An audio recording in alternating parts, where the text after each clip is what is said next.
సర్వేభ్యో నమః.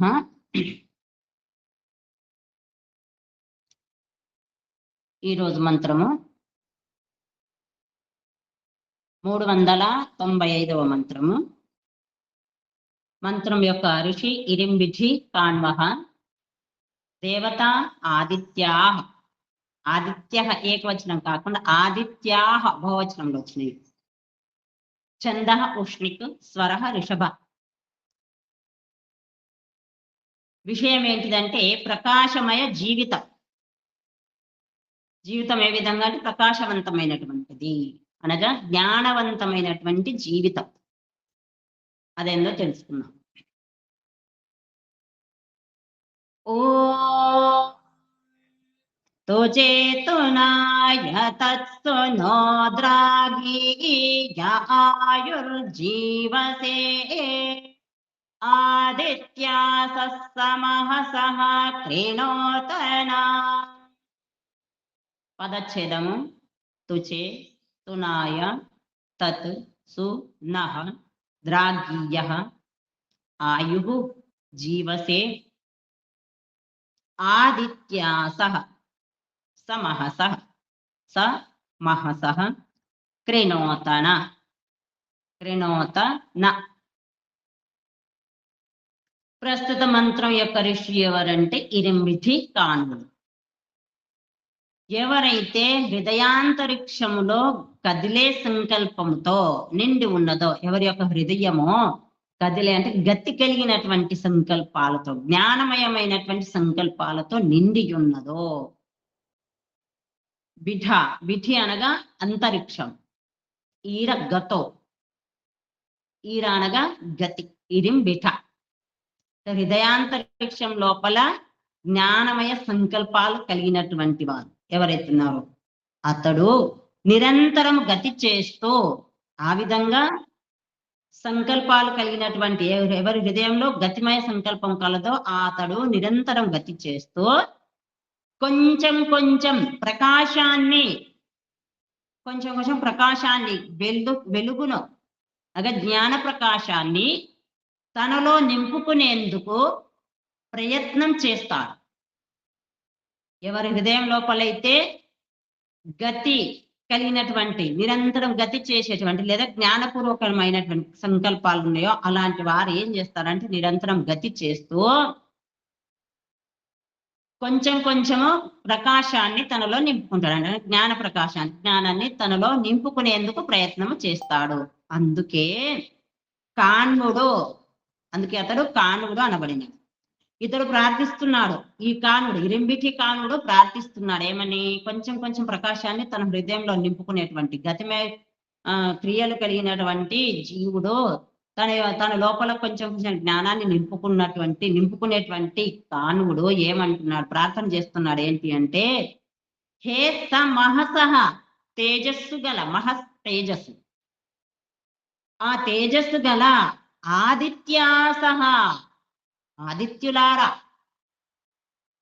తేజస్సు ప్రకాశం కలిగినటువంటి ఓ ఆదిత్యులారా, నః తత్ ఆయుః, మా యొక్క ఆయుష్ను జీవసే, ఉత్తమ జీవితం కొరకు, ఉత్తమమైనటువంటి జీవనానికి, ద్రాఘీయ, చీకటిని చీల్చేవారు, మా యొక్క ఉత్తమ జీవితం కొరకు మీరు తేజస్సు కలిగినటువంటి ఓ ఆదిత్యులార, మీరు మా యొక్క చీకటిని పడేసేవారు. ద్రాఘీయ, ఇక్కడ ద్వివిధారణ ధాతుతోని ద్రాఘీయ శబ్దం ఏర్పడుతుంది. అనగా చీకటిని, అజ్ఞాన అంధకారాన్ని పడేసేవారు.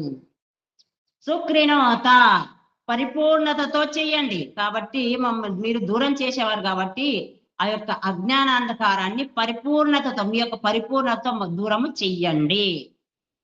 దీర్ఘ అనే పదానికి అర్థం ఏంటంటే పొడవైన. దీర్ఘము అనేటువంటి పదం ఏదైతే ద్రాఘ్య, దీర్ఘం అంటే సుక్రీణోతన, అంటే దీర్ఘం అనే శబ్దానికి అర్థం ఏంటంటే పొడవుగా, అంటే దీర్ఘకాలం వరకు అని కూడా చెప్పొచ్చు.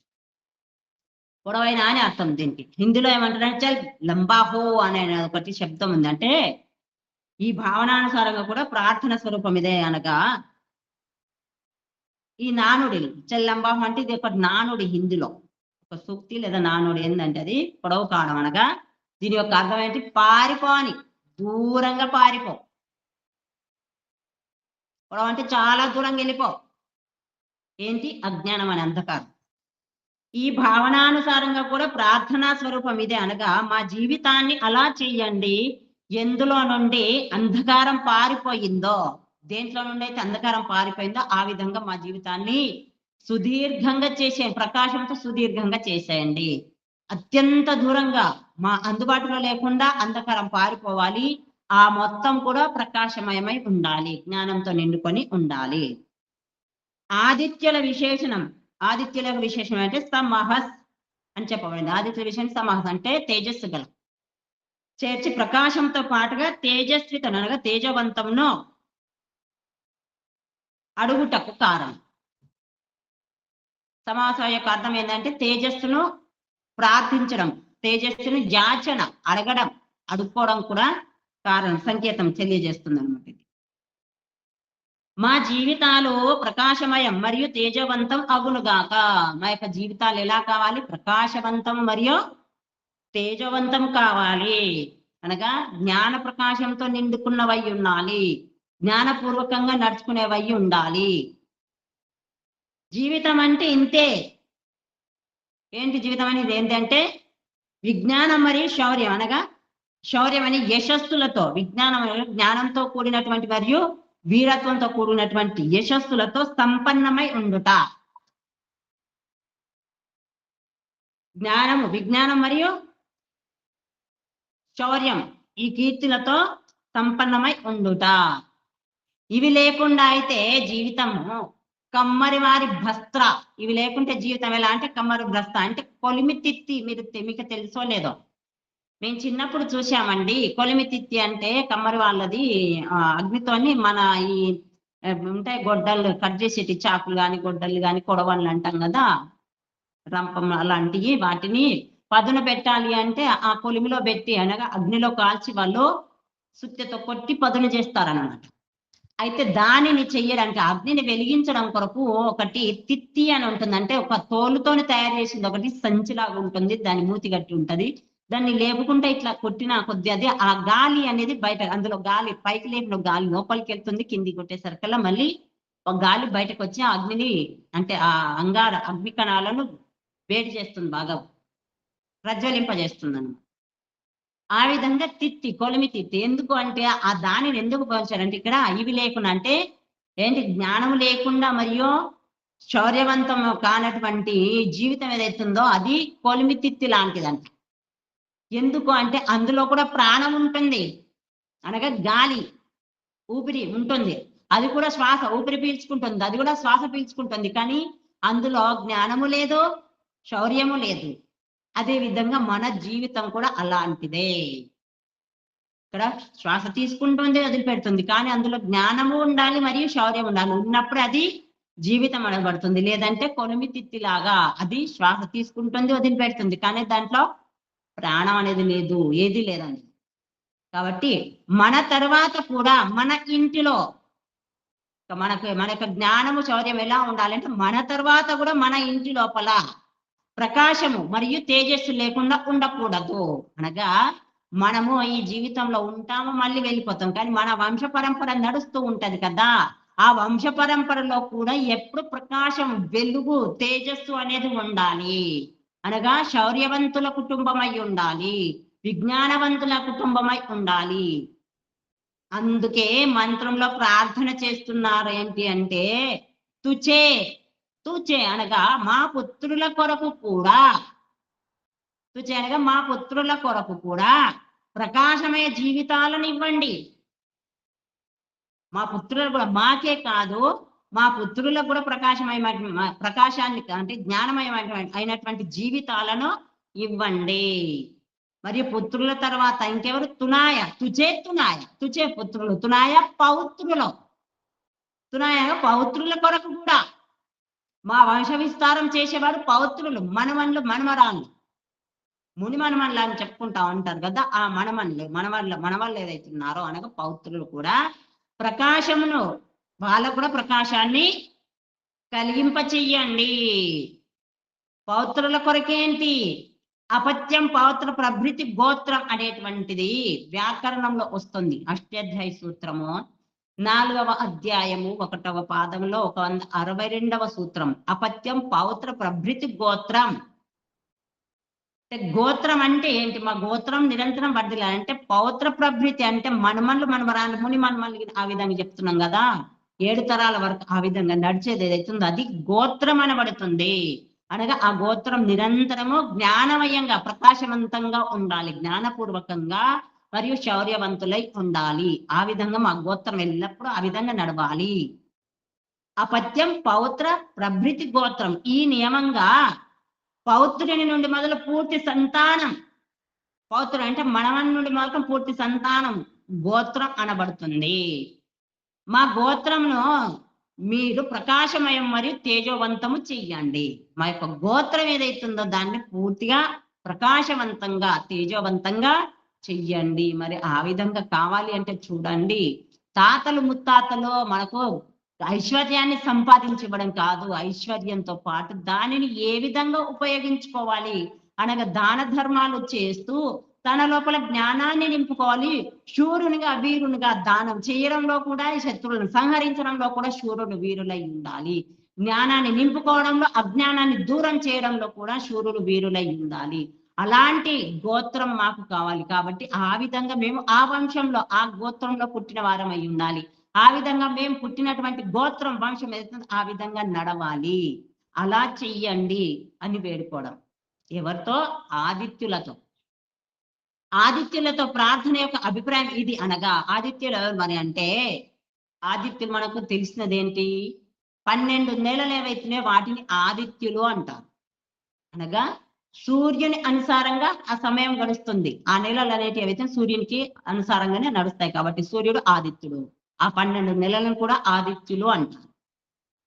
ఆదిత్యులతో ప్రార్థన యొక్క అభిప్రాయం ఇది. అనగా సూర్యుని యొక్క 12 సంక్రాంతులు, అనగా ఒక్కొక్క మాసం నడుస్తా ఉంటే మధ్య మధ్యలో ఏదైతే ఉంటుందో, అనగా ఒక మాసం గడిచిపోయి ఇంకో మాసం వచ్చేది కంటే ముందు ఆ మధ్యలో ఉండేది అవుతుందో దాన్ని సంక్రాంతి అనొచ్చు, సంధి అనొచ్చు. ఆ కాలాన్ని 12 ఆదిత్యులు అనబడతాయి. 12 సంక్రాంతులు ఏవైతున్నాయో 12 ఆదిత్యులు, అనగా ఆ నెల అంతయో ఒక్కొక్క రకంగా సూర్యుడు ప్రయాణం చేస్తూ ఉంటాడనమాట. కాబట్టి వీటిని ఆదిత్యులు అనబడతాయి.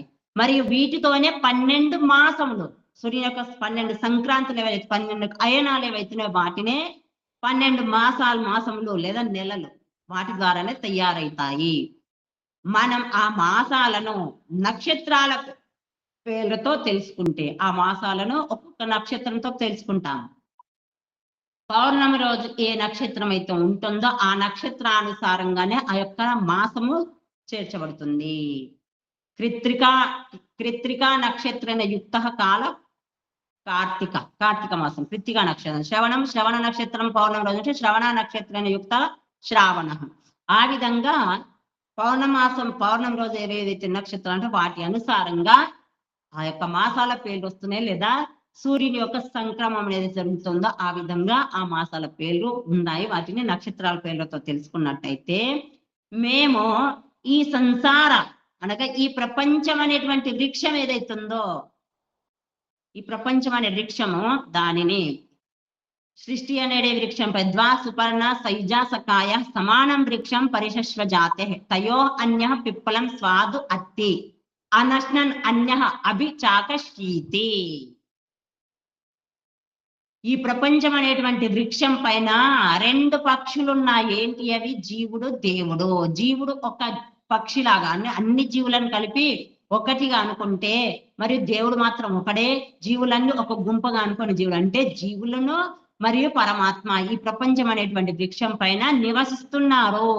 భౌతిక ప్రపంచం అవుతుందో అందులో నివసిస్తూ అందులో ఉన్నటువంటి ఆ 2 పక్షులలో సువర్ణం అదేంటి రెక్కలు కలిగినటువంటి, అనగా బంగారు రెక్కలు కలిగినటువంటి పక్షులు అనమాట. అవి బంగారు రెక్కలు ఏంటి? జ్ఞానము, జ్ఞానపూర్వకంగా ఉన్నటువంటి ఆ విధంగా ఉన్నటువంటి పక్షులు. అందులో ఒక పక్షేమో ఆ వృక్షం యొక్క ఫలాలను అనుభవిస్తుంటే ఇంకొక పక్షి చూస్తుంది, నిరీక్షణ చేస్తుంది, పరీక్ష చేస్తుంది, కాపలాగా ఉంటుంది. అది ఎవరు? పరమాత్మ. పరమాత్మ చూస్తూ ఉన్నాడు జీవులన్నీ, ప్రపంచం అనేటువంటి వృక్షం పైన ఉండి ఆ ఫలాలను అనగా అందులో ఉన్నటువంటి భోగ భాగ్యాలను అనుభవిస్తూ ఉన్నాయి. కాబట్టి ఆ విధంగా ఈ ప్రపంచం అనేటువంటి వృక్షం యొక్క శాఖల పైన ఉన్నటువంటి జీవులు, అదే విశాఖ, విశాఖ నక్షత్రంతో యుక్తమైంది వైశాఖం. విశాఖ అనగా విశిష్ట సర్వోత్తమ శాఖగా అవుతాము. ఈ విశాఖలో వైశాఖ మాసంలో మేము సర్వోత్తమ శాఖగా, వృక్షానికి శాఖలుగా చూసుకున్నట్లయితే ఈ వృక్షంలో ఒకవేళ పరమాత్మ వృక్షం అనుకుంటే ఆ పరమాత్మ అనేటువంటి వృక్షం పైన మనం ఉన్నట్లయితే ఆ వృక్షం పైన ఉన్నటువంటి శాఖలోనే జీవులుగా శాఖలుగా అనుకుంటే కూడా అందులో విశేషమైనటువంటి శాఖగా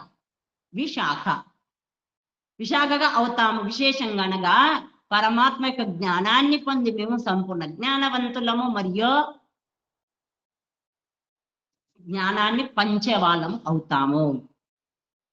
ఈ విధంగా వైశాఖ మాసంలో విశేషంగా శాఖలు కలవారిగా కావాలి. రెండవది, ఈ సంకల్పమే మమ్మల్ని జ్యేష్ఠులుగా, మేము విశేషమైనటువంటి శాఖలు కలవారు కావాలి అనగా విశేషమైనటువంటి జ్ఞానాన్ని పొంది మేము పూర్తిగా ప్రపంచంలో వ్యాప్తి చెందాలి, శాఖలుగా మేము ప్రాప్తి చెందాలి, మా యొక్క గోత్రం ఆ విధంగా కూడా అభివృద్ధి చెందాలి. కాబట్టి ఆ విధంగా మేము విశేషమైనటువంటి శాఖలను కలవాలం అయ్యి మరియు జ్యేష్ఠ మాసంలో జ్యేష్ఠులం సర్వోత్తమంలో గొప్పవారం కావాలి. శ్రేష్ఠులుగా చేస్తుంది. జ్యేష్ఠ మాసం ఏం చేస్తుంది? జ్యేష్ఠ మాసం మంచిది మంచిది కాదంటారు కదా. అసలు జ్యేష్ఠ మాసంలో పెళ్లి చేస్తారా? జ్యేష్ఠ మాసంలో ఈ చేయకూడదు, శుభకార్యాలు చేయకూడదు చెప్తున్నారు. ఏంది? జ్యేష్ఠ మాసంలో గొప్పవాళ్ళు కావాలంటే శుభకార్యాలు చేయాల్సింది. కాబట్టి జ్యేష్ఠ అనగా జ్యేష్ఠులు గొప్పవారు శ్రేష్ఠులుగా చేస్తుంది. ఆ జ్యేష్ఠ మాసం ఏం చేస్తుంది? గొప్పవారిగా చేస్తుంది. జ్యేష్ఠులు కావడము అయ్యేందుకు అభిప్రాయం ఏమనగా గొప్పవాళ్ళు ఎందుకు కావాలి అంటే ఆషాఢ మాసం వస్తుంది కదా. ఆషాఢంలో కొత్తగా పెళ్ళైన వాళ్ళను ఇక్కడ ఉంచరు చూడండి. కొత్తగా పెళ్ళైన అమ్మాయిని అమ్మ వాళ్ళ ఇంటికి పంపిస్తారు. అంటే ఇద్దరు భార్య భర్తలు కలిసి ఉండకూడదు అన్నమాట. అనగా అక్కడ కామ ప్రవృత్తులు చెయ్యకూడదు అని. ఆషాఢ కామం మొదలగు శత్రువులతో పరాజయులు కాకుండుట, కామం మొదలగు ఏవైతే శత్రువులనే వాటి ద్వారా ఓడిపోకుండా ఉండడం, అజేయులుగా ఉండడం అంటే విజయవంతాన్ని పొందే వాళ్ళై ఉండడం ఈ ఆషాఢంలో మనం తెలుసుకోవాల్సింది. ఆషాఢ మాసంలో దీని కొరకు అవసరం ఏమనగా తప్పనిసరిగా శ్రవణ. మేము శ్రావణ మాసం లేదు, శ్రావణం, భాద్రపదం, ఆశ్వేజం, కార్తీకం ఈ 4 మాసాలు మనకు తెలిసింది ఏంటంటే స్వాధ్యాయం చేసేటివి, శుభకార్యాలు చేసేటివని అనగా చాతుర్మాస్యం అని చెప్పుకుంటాం కదా. ఆ విధంగా శ్రావణ మాసంలో మొదలవుతుంది. ఏంటి అంటే శ్రవణ అంటే శ్రవణం వినడం. శ్రవణం అనగా వినడం. శ్రవణ నక్షత్రేణ యుక్త శ్రవణం అనగా వినడం. మేము విద్వాంసుల యొక్క ఉపదేశాలను శ్రవణం చేయాలి, వినాలి.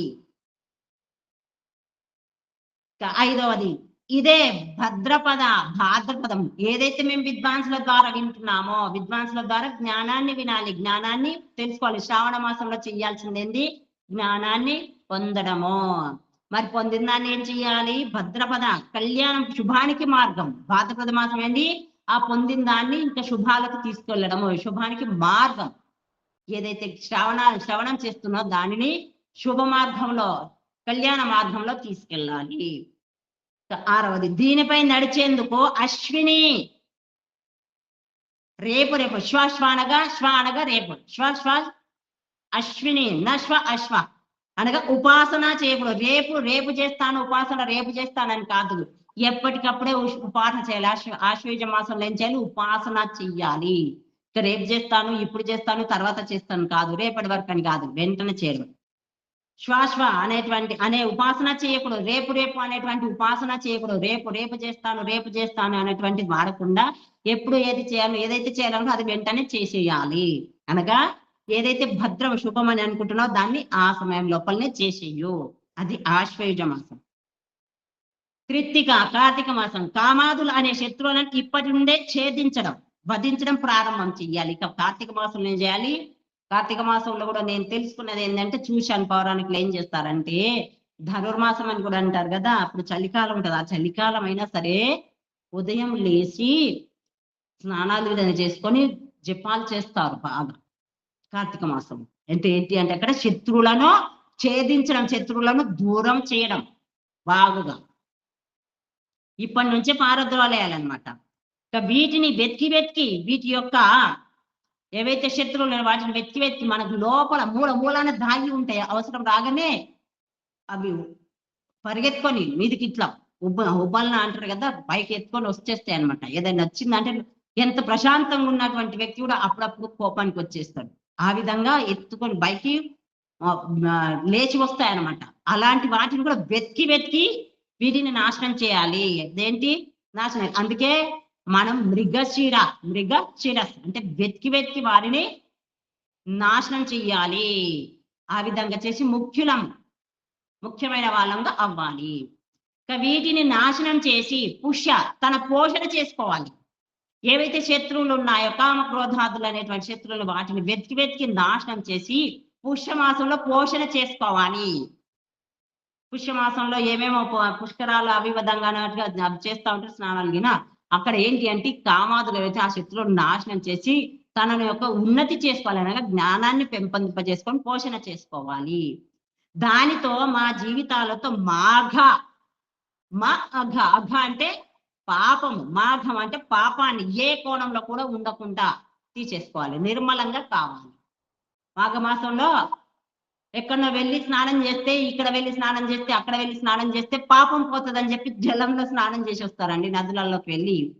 ఆ విధంగా వెళ్ళడం కాదు. అందులో మనలో ఉన్నటువంటి ఏవైతే పాప ప్రవృత్తులు వాటిని సమూలంగా నిర్మలత్వం చేసుకోవడమే స్నానం. జ్ఞాన గంగలో స్నానం చేస్తే అందులో ఉన్నటువంటి పాపాలు పోతాయి. కాబట్టి మాఘంలో పాపాన్ని దూరం చేసుకోవాలి. పాపం ఏ మాత్రం కూడా ఏ కోణంలో కూడా పాపం ఉండకూడదు.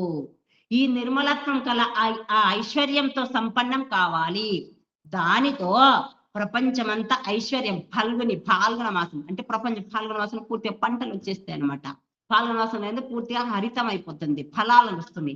ఆ విధంగా ఆ ఫలాలను పాపం పోయిన తర్వాత పుణ్య ఫలాలను పొందడం, ఐశ్వర్యాన్ని పొంది ఏం చేయాలి, ఇంకా తుచ్చంగా మూర్ఖంగా అగుపించాలి. అనగా ఈ ప్రపంచం ఏదైతుందో అది తుచ్చంగా అనిపించాలి. మన యొక్క లక్ష్యం ఏంటి, ప్రపంచాన్ని పొందడం కాదు, భౌతిక పదార్థాలను పొందడం కాదు. ఈ ప్రపంచం అనేది ఇది భౌతిక పదార్థాలు ఏవైతుందో, ఏదైతే వంశం అనుకొని మనము ఇంకా ఇదైతున్నామో, ఇందులో మునిగి ఉంటున్నామో అవన్నీ తుచ్చంగా, అనగా అవన్నీ ఇక్కడ ఉండిపోయేటివి. ఆ విధంగా తుచ్చంగా అనిపించాలి. మరియు 12వ చిత్ర, వైశాఖం చైత్రమాసం ముందు చెప్పలే, తర్వాత వస్తుంది చిత్ర. అనగా మా జీవితాల్లో ఇది ఆశ్చర్యం చేసేదిగా కావాలి. మా జీవితాల్లో ఆచరణ అనగా ఈ విధంగా మాలో ఉన్నటువంటి పాపాలని, అనగా ఒక్కొక్క మాసంలో ఒక్కొక్క రకంగా మనం ఎదుగుతూ వస్తూ మనలో ఉన్నటువంటి పాప ప్రవృత్తులన్నీ పోయి నిర్మలం అయిపోయి పూర్తిగా హరితంగా కావాలి. మనము హరితంగా అనగా జ్ఞానంతో పూర్తిగా నిండిన వాళ్ళం అయితే ఈ ప్రపంచం తుచ్చంగా అనిపిస్తుంది. అప్పుడు ఏం చేస్తామో మనల్ని మనం తెలుసుకుంటాము, పరమాత్మను తెలుసుకుంటాము, ముక్తిని పొందుతాము. అదే మన యొక్క లక్ష్యము. ఈ విధంగా 12 ఆదిత్యులతో ప్రేరణను పొంది, భావతం ఏంటి, ఈ 12 ఆదిత్యులు ఏవైతున్నాయో వాటితో మేము ప్రేరణ పొంది మా జీవితాలను ప్రకాశమయంగా చేసుకుంటాము. మా యొక్క జీవితాలను ప్రకాశమయంగా చేసుకోవాలి. ఈ విధంగా ఒక్కొక్క నెలలో మనము తెలుసుకొని మెదులుకోవాల్సినవి. పౌరాణికంగా మెదులుకోవడానికి ప్రయత్నం చేస్తారు, కానీ వాళ్ళు చేసేది ఏంటంటే పౌరాణికంగా ఎంతసేపు ఒక్కొక్క మాసంలో ఒక్కొక్కటి చెయ్యాలని చేస్తున్నారు. కానీ ఎంతసేపు భౌతికంగా బయట ఈ శరీరంను చూస్తున్నారు, బయటనే చూస్తున్నారు. కానీ ఆత్మను పవిత్రం ఏ విధంగా చేయాలది తెలియదు. పాపం నుండి దూరం కావాలంటే కేవలము స్నానం చేసినంత మాత్రాన పాపం నుంచి దూరం కాము. కేవలం గంధం పెట్టుకున్నంత మాత్రాన పాపాలు దూరం కావు. అక్కడ స్నానం అనేది ఏంటి అంటే జ్ఞాన గంగలో స్నానం చేయడము. ఒక్కొక్క నెలలో ఒక్కొక్క రకంగా మనకు తెలియజేయబడింది కదా. ఏంటి అంటే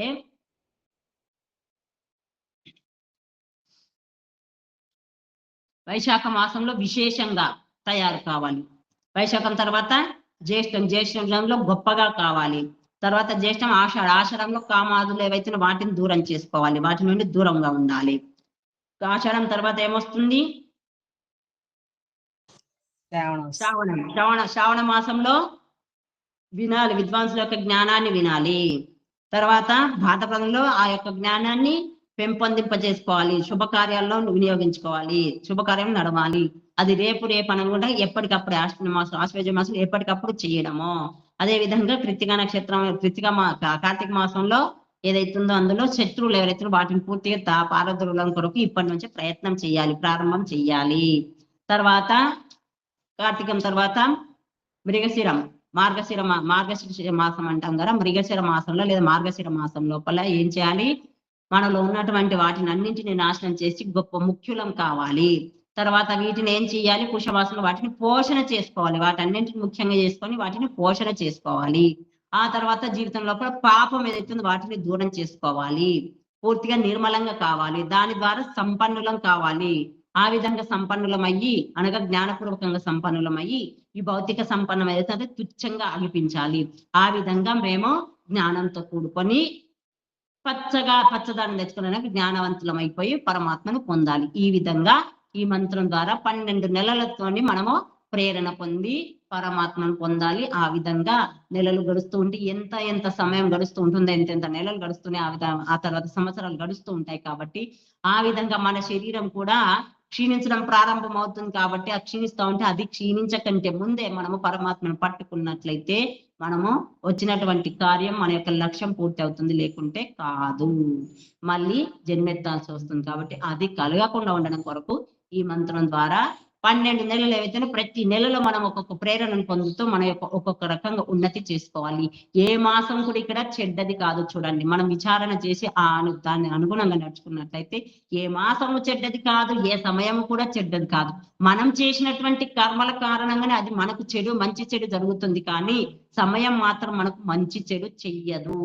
అది సమయం పరమాత్మ ద్వారా నిర్మాణం చేయబడింది కాబట్టి అది ఎప్పుడు కూడా మంచే చేస్తుంది.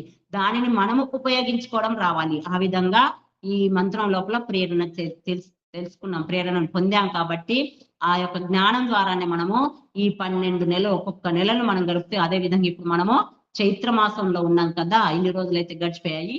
ఇప్పటి నుంచైనా మొదలుపెట్టి మనం హరితంగా ఉండడం, దాని కొరకే ప్రయత్నం చేయాలి, జ్ఞానాన్ని పెంచుకుంటూ పోవాలి.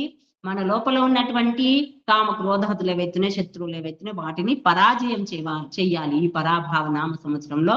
ఆ విధంగా మనకు ఈ మంత్రం ద్వారా ప్రేరణ కలిగింది. ఇంకా ఏమైనా విషయాలు ఉంటే మళ్ళీ తెలుసుకుందాము. ఓం శం.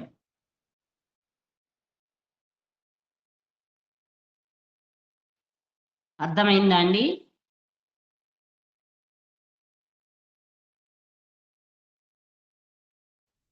అర్థమైంది మాతాజీ. విన్నారా? విన్నమ్మా, అర్థమైంది. అంటే నెలలతో కూడా ఎంత ముడిపడి ఉన్నది మనకు ఎంత దగ్గర అర్థమైంది మాతాజీ. ఏవేవో ఈ నెలల ఇవి అనుకుంటే ఎక్కడెక్కడ పోయకుండా ఏమేమి చేస్తారు. ఇందులో ఉన్నటువంటి జ్ఞానగంగా ఇక్కడనే ఉంది, మన లోపలనే జ్ఞానగంగా ఉంది. అందులో మునగడానికి ప్రయత్నం చేయాలి, అందులో స్నానం చేయాలి. అందులో చేయకుండా బయట ఎంతసేపు వెళ్ళి చేసినా అక్కడ వచ్చేది ఏమి ఉండదు, ఆత్మ కళ్యాణం జరగదు.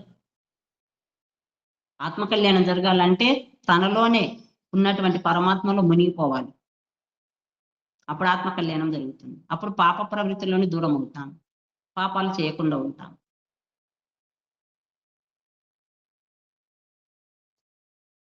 ఏమైనా సందేహాలు ఉన్నాయా ఇంకా ఇందులో?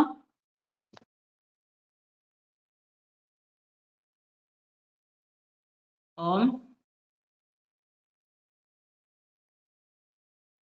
అందరికీ ఒక విషయము, ఇప్పుడు శనివారం వరకు మంత్రాలు అయిపోతాయి. ఆది సోమ మంగళ 3 రోజులు మౌనము ధ్యానము ఉంటది. బుధవారం పౌర్ణమి ఉంది కాబట్టి ఏప్రిల్ 1 తారీఖు పౌర్ణమి రోజు గాయత్రి యజ్ఞం సహస్రాన్ని చేయొచ్చు, ఇంకెక్కువనే కావచ్చు, తక్కువైతే ఏం కాదు, 1000 కంటే ఎక్కువనే కానీ తక్కువ కాదు. సహస్ర గాయత్రి అంటే గాయత్రి యజ్ఞం కాబట్టి అందరూ రావాలి. ఇందులో వినే వాళ్ళందరూ వస్తామమ్మా. మహిళా సమితి నుంచి కూడా తెలియజేశాను, వాళ్ళు కూడా అన్ని రోజులు కాకుండా ఆ చివరి రోజు రావచ్చా అని అడిగారు. రావచ్చు అని చెప్పాను. అమ్మ, మరి మీరు ఒకటి కరపత్రం లాగా, అంటే ఒక మ్యాటర్ ఏ డేటు స్టార్ట్ అవుతుంది ఏంటి అలా ఒకటి పెడితే వాళ్ళకి పంపించేస్తాను నేను. నోటితో చెప్తే వాళ్ళు ఎంతవరకు గుర్తుంటుందో కదా. మ్యాటర్ రాసి ఫోన్ వాట్సాప్ లోనే పెడతానులేండి రాసి, ఇంకా పాంప్లెంట్ ఏముంటది ఇక. వాట్సాప్ లో పెట్టండి అమ్మా. వాట్సాప్ చేస్తే నేను ఫార్వర్డ్ చేస్తాను. చాలా మంది ఇంట్రెస్ట్ చూపించారు. ఒక రోజు అయితే వీలవుతుంది, మార్నింగ్ వచ్చి నైట్ ఈవినింగ్ వెళ్ళిపోయేట్టుగా అని అన్నారమ్మా. యజ్ఞంకి వస్తారు అన్నట్టు. మేమైతే ముందే వచ్చేస్తామమ్మా. ధ్యానం అయితే ఇన్ని రోజులు చేసుకున్నాం కదా, శ్రవణం మననం ఇప్పుడు చేసినాయి అన్న కొంచెము ఒక గంట మధ్యలో, ఒక గంట 2 గంటలన్నా తీసుకొని చర్చ కేవలం ఈ విషయాలే, అంటే రోజు ధ్యానం చేయాలి, ఈ విషయాలే చర్చించుకోవాలి. సామవేదం దానివల్ల ఇంకా అలా ఉంటే బాగుంటది కదా. బాగుంటుందమ్మా, బాగుంటుంది. తెలుసుకున్న గారికి ఎవరెవరు ఏమేమి తెలుసుకున్నా చర్చ ఒక్కొక్కరు అట్లా. ఆ 3 మేమైతే రోజులలో మీరు ఎప్పుడెప్పుడు అనౌన్స్ చేస్తారా, ఎప్పుడు వచ్చేద్దామా అని ఎదురు చూస్తున్నామ్మా మేమైతే. తప్పకుండా అనౌన్స్ ఏముంది, ఇంకేంది, ఇంకా వేరే వాళ్ళకి ఏం చెప్పేదిగా మనకే కదా అన్నట్టుగా నేను ఇంకా మ్యాటర్ ఏం చేయలేదు ఇక. అంటే ఆఖరి రోజు అయితే మన శుక్రవారం యజ్ఞం ఎవరైనా రావచ్చు. అదే ఆ రోజు చెప్పాను. చెప్తే చివరి రోజు అయితే మేము రావడానికి వస్తాము అని అన్నారు. వాళ్ళు ఏదైనా వెహికల్ అట్లా ఏర్పాటు చేసుకొని వచ్చేస్తా అన్నట్టుగా ఉన్నారు. మనం మళ్ళీ వివరాలు కూడా పెడదాం. అదేంటి మన రూట్ మ్యాప్ ఒకటి, లొకేషన్ ఒకటి షేర్ చేస్తే దాన్ని బట్టి వాళ్ళు వెహికల్ మాట్లాడుకొని వచ్చేస్తారు. ఏం చేస్తారు, ఇంకా మేమైతే ముందే వస్తామమ్మా. సరే. ఇప్పుడు ఆదివారం నుంచి అమ్మా, ఆది సోమ మంగళం 3 రోజులు ధ్యానం చేసుకుందాము. దీని చర్చ సామవేదంది. తర్వాత బుధవారం రోజు పౌర్ణమి, బుధవారం రోజు పొద్దుటి నుంచి ఉదయం నుంచి 6 గంటల నుంచి మొదలు పెట్టేసుకుందాం యజ్ఞం. అలాగే అలాగే. మధ్యాహ్నం వరకు అయిపోగొట్టేసుకుంటే బాగుంటది. అలాగే అమ్మా. అంటే మరి మధ్యాహ్నం అయిపోయినా లంచ్ తర్వాత పోవడానికి ఎండ ఉంటుంది కదమ్మా. ఏమైనా చర్చించుకోవచ్చు. యజ్ఞం అయితే అయిపోవాలి, ఎందుకంటే వేడి వేడికి మధ్యలో చేసుకోవడం, ఎండకు చేయడం ఇబ్బంది. ఇక టెంట్ కి అవన్నీ వేయించండి నేను. యజ్ఞశాలలో చేద్దాం యజ్ఞము. చర్చలు అనేది కింద హాల్లో, మీకు తెలిసిందే కదా, హాల్లో మాట్లాడుకోవచ్చు కదా నేను. అలాగే చేద్దాము. అలాగే. ఏమన్నా అవుతారు అంటే టెంట్ అవసరం అనుకుంటే కొంచెం ముందలనే వేసుకుంటే చిన్నదోటి అయిపోతుంది. ఏమన్నా విషయం ఉంటే, అవసరం ఉంటే, అంటే దానికి సంబంధించింది ఏమంటే వచ్చిన తర్వాత తెలుస్తుంది. టెంట్ కోసం ఆ రోజు కోసం గాయత్రి యజ్ఞం రోజు కోసం వేస్తాం కాబట్టి మీరు వచ్చినాక అది మాట్లాడి చేసుకోవచ్చు ఎలా అయినా. అలాగే అలాగే చేసుకుందాం. గాయత్రి యజ్ఞం గురించి పెట్టానా, లేక మనకైతే తెలిసిందేనా 3 రోజులు ఇట్లా ఉంటుందని పెట్టి గాయత్రి యజ్ఞం అని పెట్టేస్తానులేండి. 3 రోజులు ఇట్లా మౌనం ఉంటుంది, ధ్యానము, తర్వాత సహస్ర గాయత్రి ఉంటుంది అని పెడితే ఆత్మచింతన అని పెట్టనా? పెట్టండి అమ్మా, పెట్టండి పెట్టండి. ప్రార్థన చేస్తుంది. ఓం సహనా భవతు సహనౌ భునక్తు సహ వీర్యం కరవావహై తేజస్వినావధీతమస్తు మా విద్విషావహై. ఓం శాంతి శాంతి శాంతి. సర్వేభ్యో నమః.